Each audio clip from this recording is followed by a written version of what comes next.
there's like, I'm just listening to you, like, think, terms like "on fire for Jesus." That's like a trigger point for me, Right. because when I hear that term, I envisage, these people running around town throwing out Seventh-day Adventist paraphernalia, knocking on doors, saying, "Have you heard Jesus, your Lord and Savior?" Even just Lord and Savior is another trigger point. Like, do you think the institution has created something that was doomed to fail in the first place? Does there have to be even a reconstruction of, like, simple things like the term salvation? Like, saying, like, I always have this kind of discussion, Phil's, and I always talk about this. Obviously, the topic of salvation, if you said to someone who has no idea of religious thought or anything like that, that some guy came to die so you could be saved when you die, it's crazy talk. Like, yeah, sure. It only makes sense because the paradigm has already been set by the institution, and people who grow up as children, it's already set into them as the presupposition that that someone came to die for them so they could be saved from some future death that will be eternal. Like, do you think there needs to be a reframing around how we understand what we think a book says? Yes. Well, because that shouldn't be a controversial question at all, because the reality is Christians throughout the ages, and I'm thinking pre-20th century, have always adapted the message of Jesus to best impact the culture that they were trying to impact.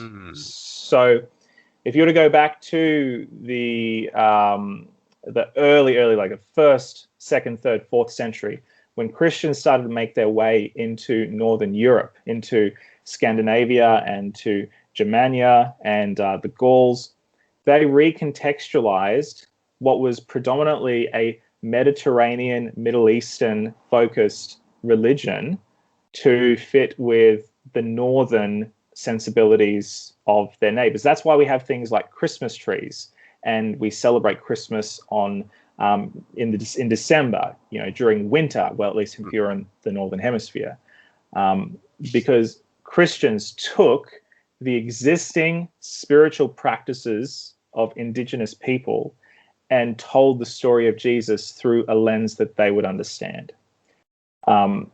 So what we have right now is we have a faith in Seventh-day Adventism, certainly, that is at least 70 years old. Because if you go back to the 1950s, most people, at least in the West, had a predisposition towards religion, and especially Christianity. The story that people were told, and we're still telling, goes a little bit like, you're bad, you do really bad things, and you know that you're bad, okay? But lucky for you, there's a guy who came and he died so that you can be forgiven for all the bad things that you've already done and that you will do, so that you can have your sense of peace and tranquility, and so that you know that you're ultimately not going to pay the ultimate price, whether that's death or burning forever in a eternal conscious torment, and your conscience is going to be appeased. So it's very fear-based.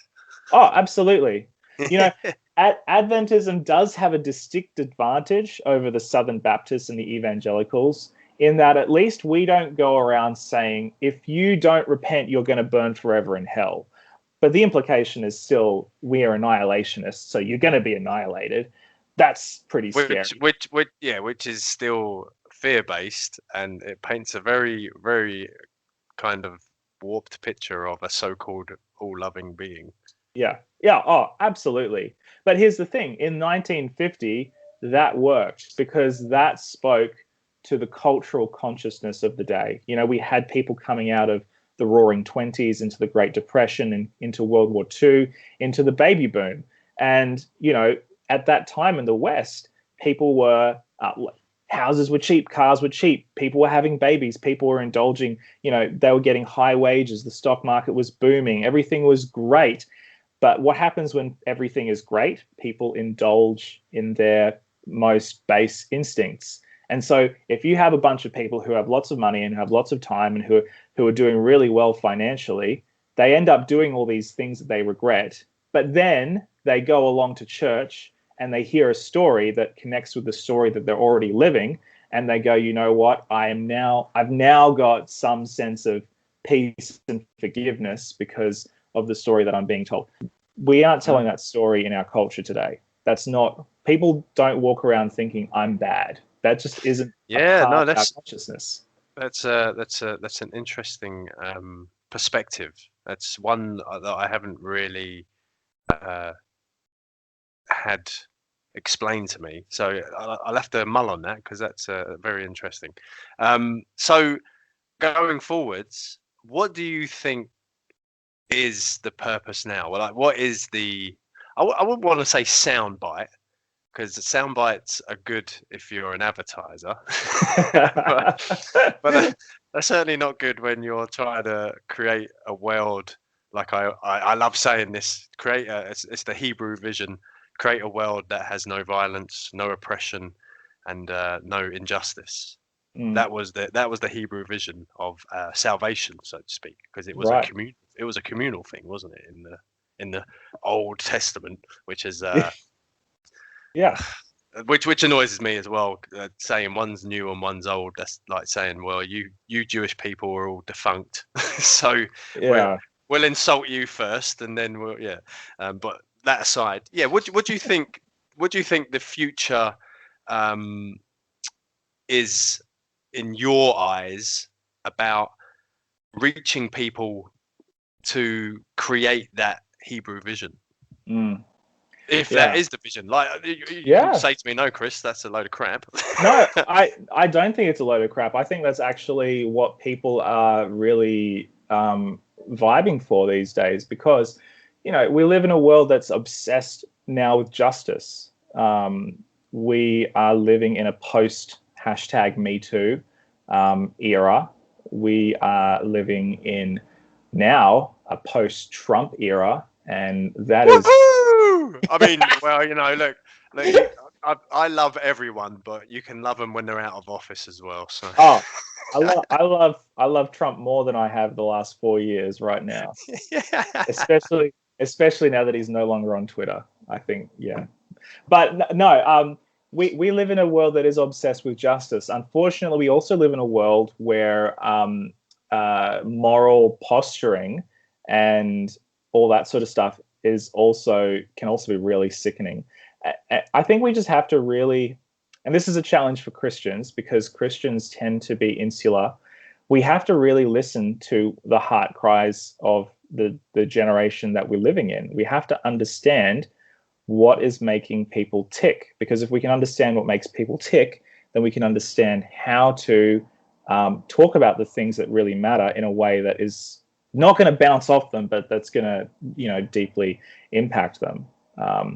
So, you know, look, when I hang out with teenagers here in Palmy, when I, you know, talk to people online, there are certain things that just come back over and over and over again. And again, justice is one of them. We live in a world now where people are sick and tired of predominantly old white businessmen from raping and pillaging the earth and everybody in it and every animal for, you know, maximum profits. You know, people are starting to hate on Nestle and Nike and, you know, those sorts of brands that absolutely do reprehensible things in the name of bottom line. Of crony capitalism, infinite growth through finite resources. Exactly. So we have now figureheads like Greta Thunberg, who are, you know, these iconic figures. Shout out to Greta. Shout out to I Greta. read her mother's book. Very, very, very interesting read. But let's save that for a book review. Oh, very nice, very nice. So we have that, and of course, if we were to open this Bible, we would see that the God of the Bible, especially the God of the Hebrew Bible. By the way, I don't like to refer to it as the Old Testament, New Testament either. As much as possible, I like to refer to the Old Testament as the Hebrew Scriptures or the Hebrew Bible. Or if you're with well, if you're amongst academics, you can get away with calling it the Tanakh, but most people don't even know what Tanakh is, so that's a bit of a shame. So like you don't have to go that far. You only have to read the work of the prophets, and I love prophecy not because I'm an Adventist, but actually because the prophets, especially the ancient Hebrew prophets, cared about justice so deeply. Yeah, well, the true kind of understanding of a prophet is not someone who can predict the future. It's someone who stands up to power. Yeah, 100%. Which when someone told me that, I was like, oh, that changes the whole game. Yeah. Because I've always believed it's someone who can predict the future. Like that's a problem. Yeah.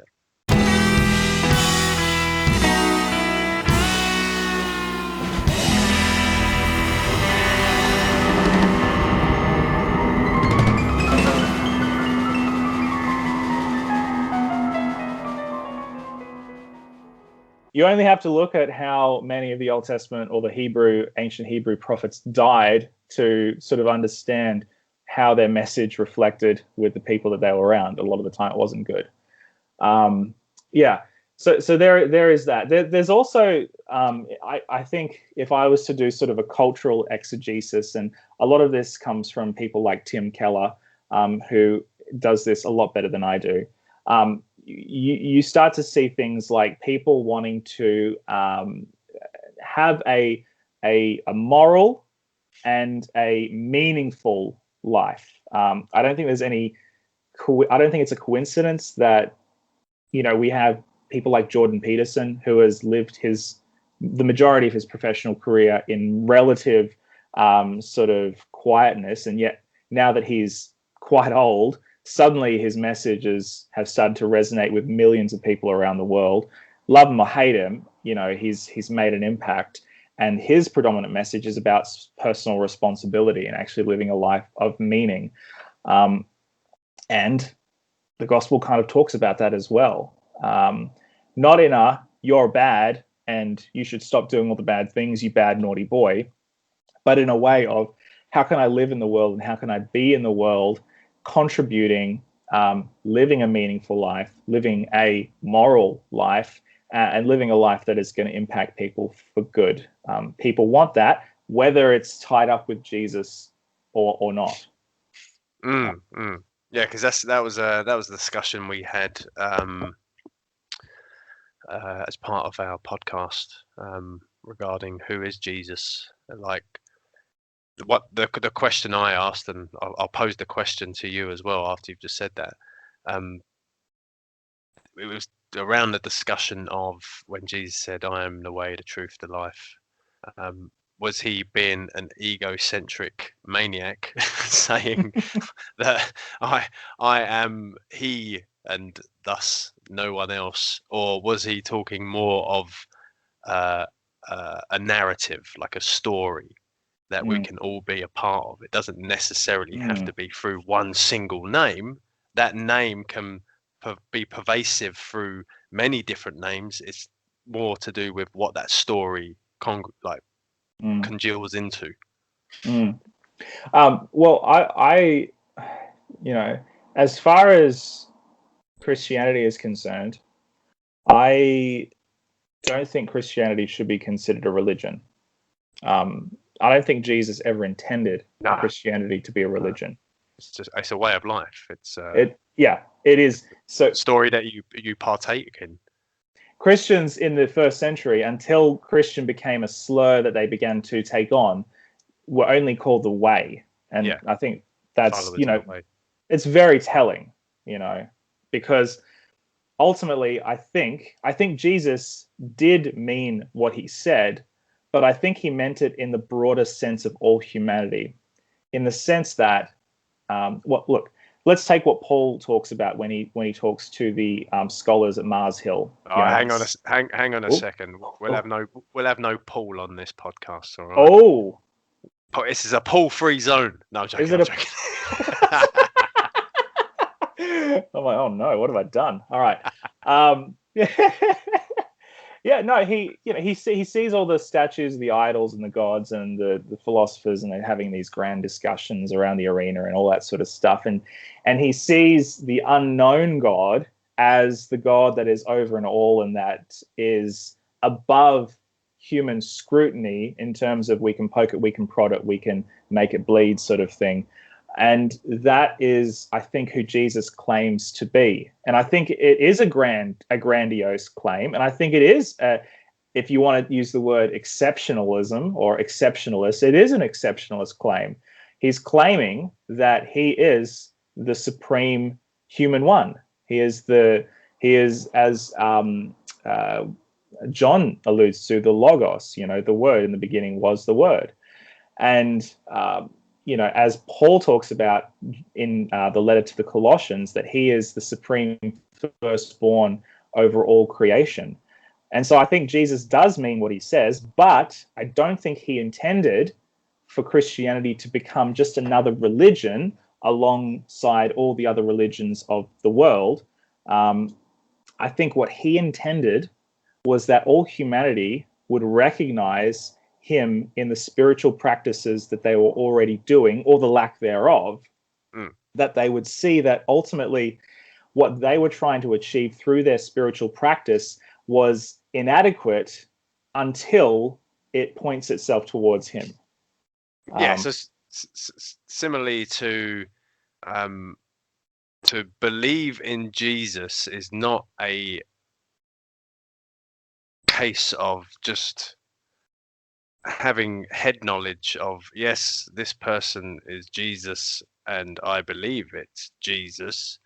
For me, it's kind of, I believe in Jesus because I'm crazy enough to believe that what that guy said actually has the power to change the world right now. Yeah. So, for instance, something like the highest form of ethic that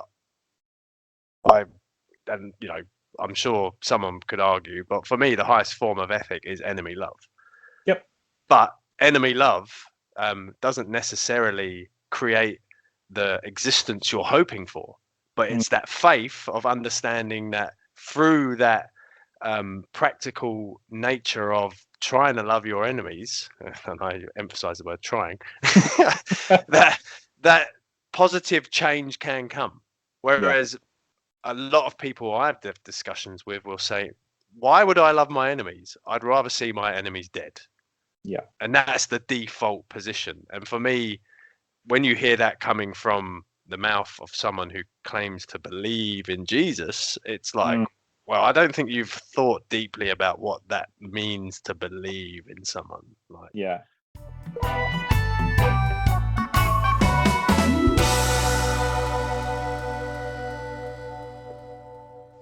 Can I go back to what you were saying about people being on fire for Jesus and handing out literature? Yeah, I really something sparked in me when you said that, because in my mind, when I think of people who are on fire for Jesus, I don't think of those people handing out tracts and tell me. I'm interested. Well, I'm getting close. Well, because I think it's much harder. It's much harder than simply handing somebody a pamphlet or reciting a practiced script, like so many people do when they go door knocking, which I hate. I absolutely despise door knocking. My name is... But, I think when I read the Sermon on the Mount, and Jesus talks about loving our enemies and all that sort of stuff, it's deeply disturbing because it goes against what is natural to the human psyche. Is it though? Well, no. Here's the thing. It's like Jesus's role as the new human, as the quintessential human, is to invite everybody back into what it means to be a true human. You know, it's about new creation. It's about heaven and earth coming back together. But we have lost it. You know, we've lost it, whether we believe in the fall or whatever. That is, there's something fundamentally broken inside of us that deeply desires to live as a new human. I mean, we all want to be good people. We don't necessarily all want to be nice people, but we want to do the right thing most of the time. We want to. Oh, sorry.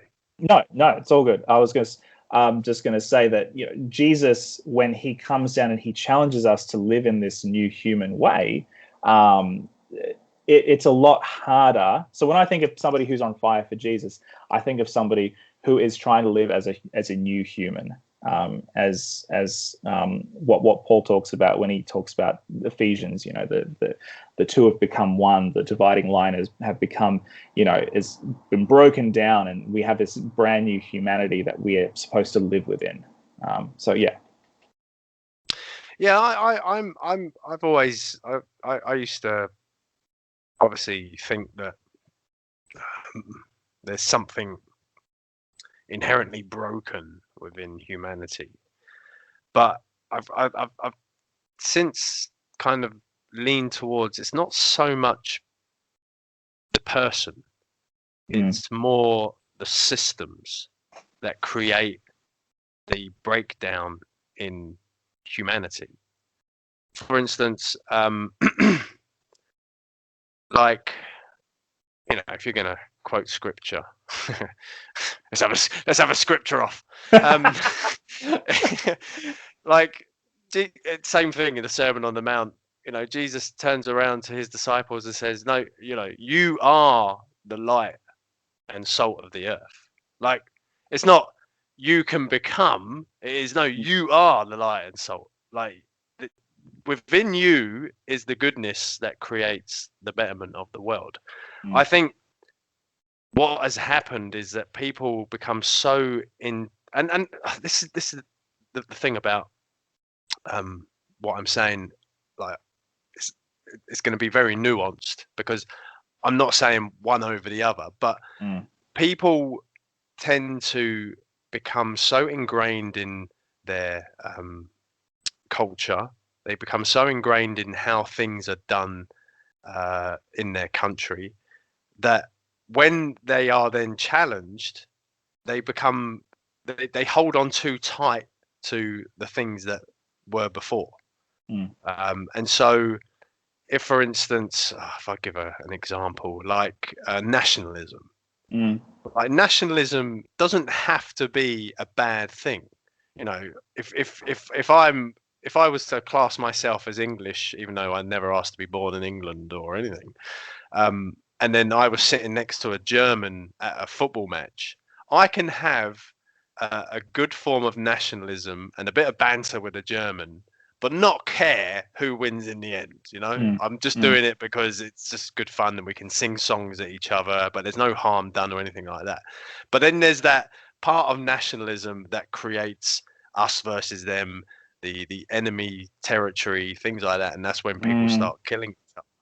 But I don't think people are inherently set up to go and start killing other people. Like, I don't think that's part of the human makeup. I honestly think that we're all inherently good. Interesting. That we're not born broken, that we're not inherently bad, as some people say. I just think our capacity to do bad is much higher because of what we're born into and the systems that have been created before us. Like the fact that we have countries, like, who in God's name decided they were going to draw some lines in the sand and say, you're on this side and we're on that side? Like, that straight away creates bad tension. Like, there's nothing good about that. Yeah. From a fundamental perspective, anyway. Yeah.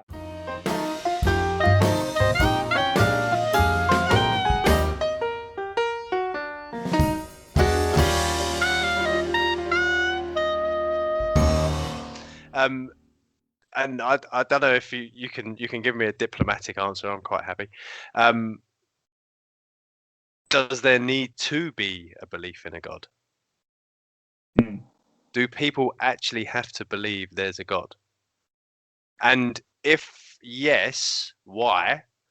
Mm. And if no, why?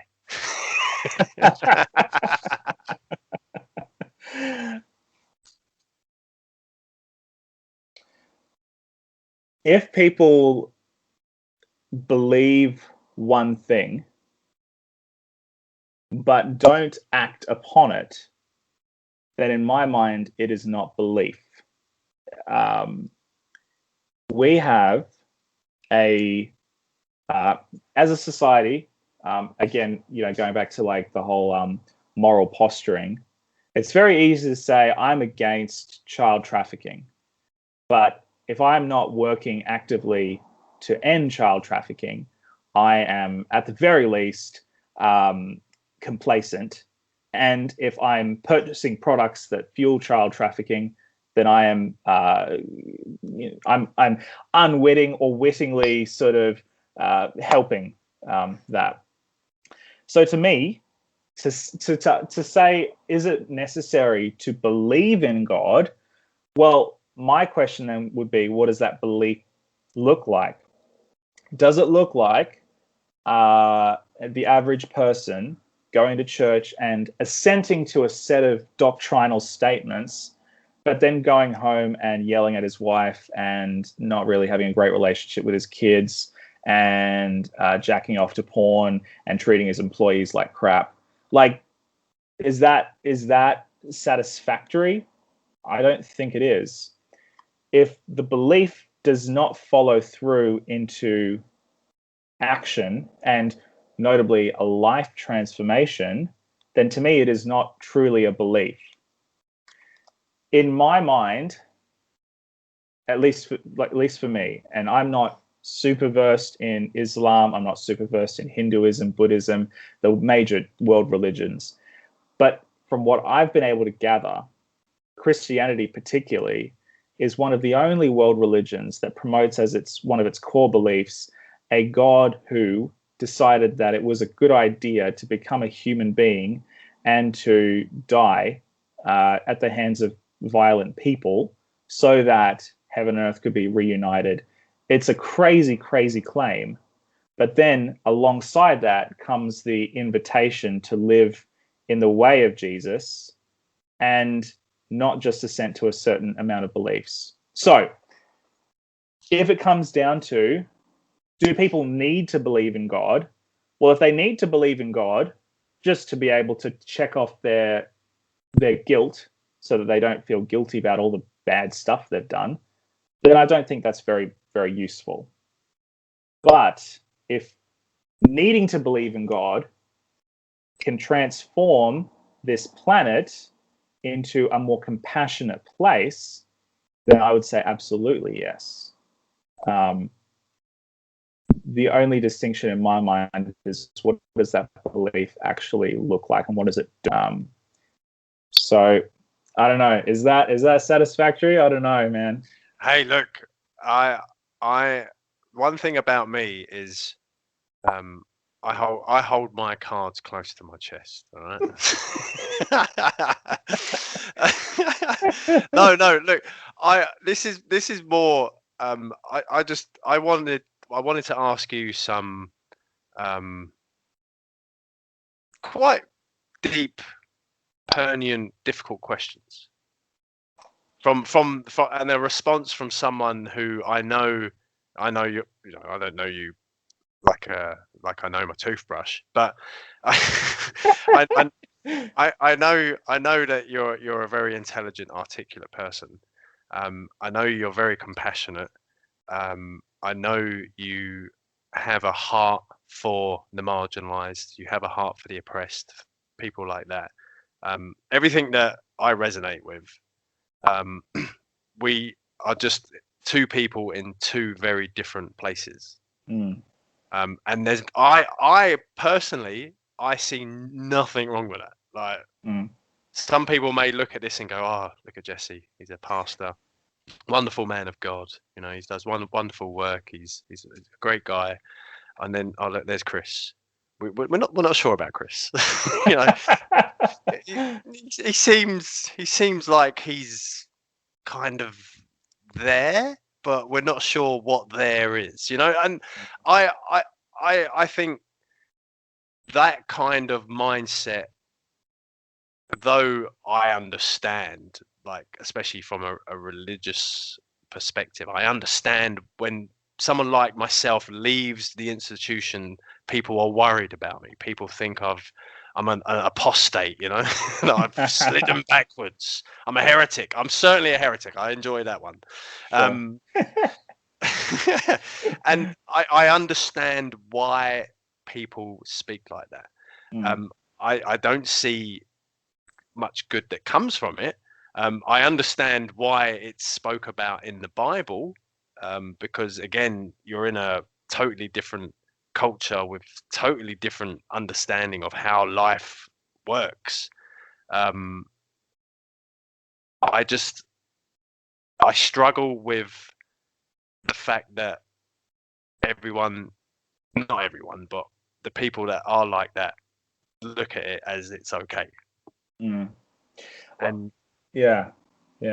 Here's one thing. Just like I know we're out of time, but one thing that really strikes me about Jesus is that people who weren't like Jesus really liked Jesus. You know, the people who are furthest from what you would classify as being religiously orthodox or in the in crowd, they seem to like Jesus way more than the established religious order. So when I hear you talking about sort of, oh, well, we're not quite sure about Chris, he's on this weird journey and we're not quite sure where he stands, etc., to me, if you were in the 1st century and you were just hanging around Palestine and Jesus so happened to be there, my guess is you probably would resonate with him a lot more than you would have resonated with the Pharisees and the Sadducees and whatever else.